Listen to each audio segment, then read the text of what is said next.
आज का टॉपिक है force on a electric dipole in uniform electric field. यानी यूनिफॉर्म इलेक्ट्रिक फील्ड में एक डाइपोल पर क्या फोर्स लगेगा और कैसे लगेगा।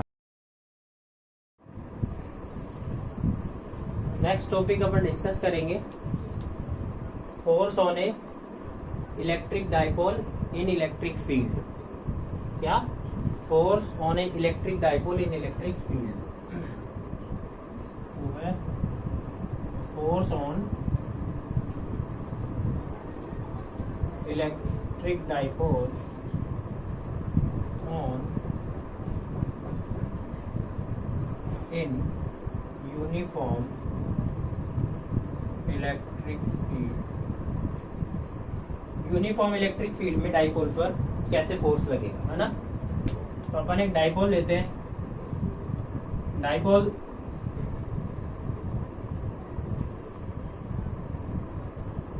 ये एक डाइपोल है। यूनिफॉर्म इलेक्ट्रिक फील्ड एक इलेक्ट्रिक फील्ड है। इधर इस पर फोर्स की बात करते हैं। इनके बीच जो डिस्टेंस है वो कितनी है? 12। तो आपको पता है कि पॉजिटिव ये इलेक्ट्रिक फील्ड है ना। फोर्स का फॉर्मूला क्या होता है पता है?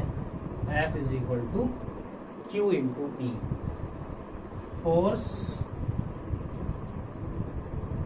On discharge due to this electric field. ठीक है, फोर्स का फॉर्मूला मैं बता चुका हूं। जैसे इलेक्ट्रो मैकेनिक्स में होता था F is equal to M है, यहाँ पे होता है F is equal to Q। M को Q से रिप्लेस और A को E से रिप्लेस कर दो।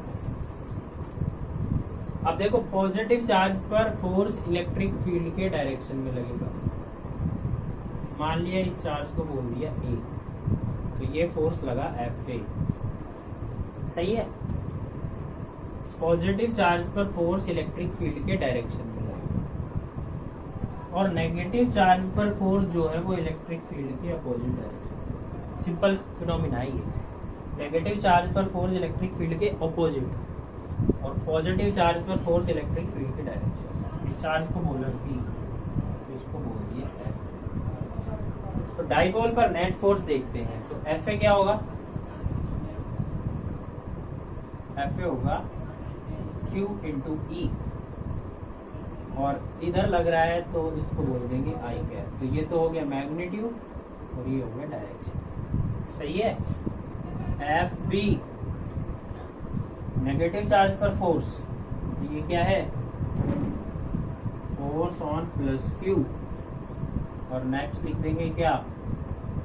Force on minus Q। Minus Q पर फोर्स FB।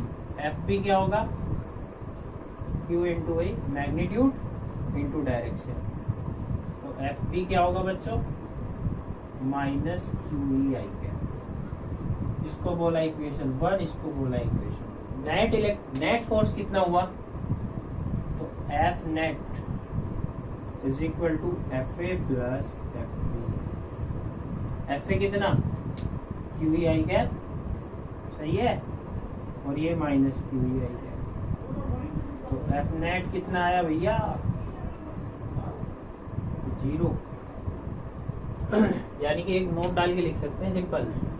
वैसे अपने को पता ही लग गया था, इधर जो लगेगा वो QE लगेगा और इधर जो लगेगा वो इसके अपोजिट लगेगा माइनस QE। तो इसकी और इसकी डायरेक्शन अपोजिट है, तो नेट फोर्स तो वैसे 0 ही होता। और वेक्टर फॉर्म से सॉल्व करा तो नेट फोर्स 0 आया। मतलब ये बोल सकते हैं कि किसी भी इलेक्ट्रिक डाइपोल पर यूनिफॉर्म इलेक्ट्रिक फील्ड में नेट फोर्स ऑलवेज 0 रहेगा। तो एक नोट डाल के लिख सकते हैं एंड में कि the force on electric dipole in presence of uniform electric field is always 0। पर यहाँ पे बात यह है कि फोर्स तो 0 हुआ है पर टॉर्क 0 नहीं होगा। कैसे? देखो, इस पर नेट फोर्स 0 है पर टॉर्क 0 नहीं है। तो मैं कई बार बता चुका, जरूरी नहीं होता कि नेट फोर्स 0 हो तो टॉर्क भी 0 होगा। इसका थोड़ा सा एक्सप्लेनेशन एक दो एग्जांपल से देता हूँ। देखो ये वाला फोर्स इसको इधर रोटेट करने की कोशिश करेगा और ये वाला फोर्स इसको इधर रोटेट करने की कोशिश करेगा इस मिड पॉइंट के अबाउट, तो ये रोटेट कर सकता है। जब रोटेट करेगा तो इसमें क्या आ जाएगा, टॉर्क आ जाएगा। तो इलेक्ट्रिक डाइपोल को यूनिफॉर्म इलेक्ट्रिक फील्ड में रखेंगे तो उस पर नेट फोर्स तो जीरो है, पर ये जरूरी नहीं है कि नेट टॉर्क भी जीरो हो, ये हो भी सकता है और नहीं भी, इट्स डिपेंड्स ऑन सिचुएशन। तो ये टॉपिक क्लियर हो गया। चलो तो अपन अब एक टॉर्क के बारे में थोड़ा सा डिस्कस करवा देता हूँ। बहुत सारे बच्चों को कभी कंफ्यूजन हो जाता है कि टॉर्क क्या है, टॉर्क कैसे है, कैसे काम करेगा। देखो भाई, टॉर्क का मतलब कोई ऑब्जेक्ट ऐसे रोटेट करने लगता है किसी पॉइंट के अबाउट, इसमें टॉर्क है। यहाँ पे बिल्कुल स्ट्रेट चल रहे हैं तो इसमें टॉर्क नहीं है, लेकिन ये ऐसे जब रोटेट होगा तो इसमें टॉर्क आ गया। अब मैं एक छोटा सा क्वेश्चन, जैसे ये एक फोर्स लग रहा है, दोनों डायरेक्शन में फोर्स एफ एफ लग रहे हैं, तो इस पर क्या नेट फोर्स जीरो है? नहीं, ये भी ऊपर की तरफ है, ये भी ऊपर की तरफ है, पर ये रोटेट नहीं करेगा। टॉर्क जीरो है पर एफ नेट जीरो नहीं है। अब सोचो कि एक फोर्स इधर लग रहा हो और एक फोर्स इधर लग रहा हो, तो यहाँ पे नेट फोर्स जीरो है क्योंकि ये ऊपर लग रहा है, नीचे लग रहा है, तो एक दूसरे कैंसिल कर देंगे। लेकिन यहाँ टॉर्क जीरो नहीं होगा, ये रोड रोटेट करने लग जाएगी ऐसे। तो यहाँ पे एफ नेट क्या है? जीरो, बट टॉर्क जीरो नहीं है। रोटेशन आते ही टॉर्क आ जाएगा, जहाँ रोटेशन नहीं और टॉर्क नहीं। अच्छा, यहाँ पे सोचो अगर ये फोर्स ऐसे लग रहे होते,